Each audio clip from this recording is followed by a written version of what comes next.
ఓం భుజంగేశాయ విద్మహే సర్పరాజాయ ధీమహి తన్నో నాగః ప్రచోదయాతు.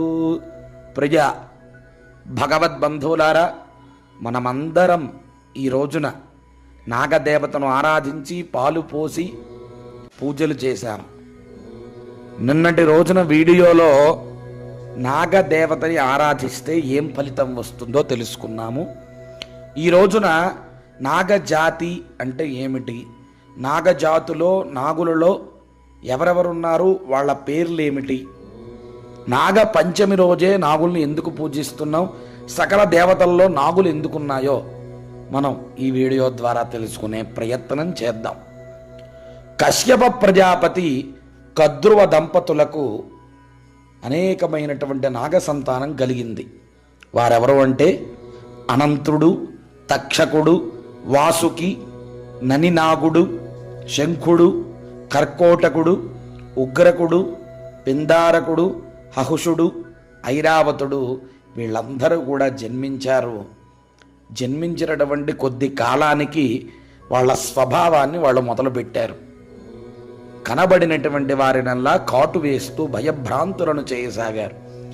సకల దేవతలంతా ఆ యొక్క మొరని బ్రహ్మదేవుడికి వినిపించారు. బ్రహ్మదేవుడు కోపించి తల్లి శాపానికి గురై మీరంతా నశిస్తారని శపించాడు. అప్పుడు వాసుకి మొదలైన నాగులంతా విధాత ముందు వినమ్రులై మమ్మల్ని మీరే సృష్టించి మాకు ఈ విధంగా శాపం ఇవ్వడం న్యాయమా అని వేడుకుంటే అప్పుడు విధాత ఇలా అన్నాడు, విషయుక్తంగా పుట్టినంత మాత్రాన అందరినీ కాటు వేసి ప్రాణి కోటిని నశింపజేయటం తప్పు కదా, నిష్కారణంగా ఏ ప్రాణిని హింసించరాదు అని చెప్పాడు.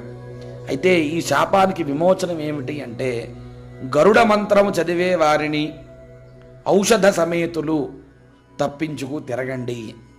ఎందుకంటే ఈ విమోచనం కూడా మీకు దేవతా విహాంగ గణాలకు జ్ఞాతులైనటువంటి మీరు మీ మీ స్థానాలను గౌరవాలను నిలుపుకోండి, సమస్త దేవతల్లో మీరుండాలి అన్నాడు.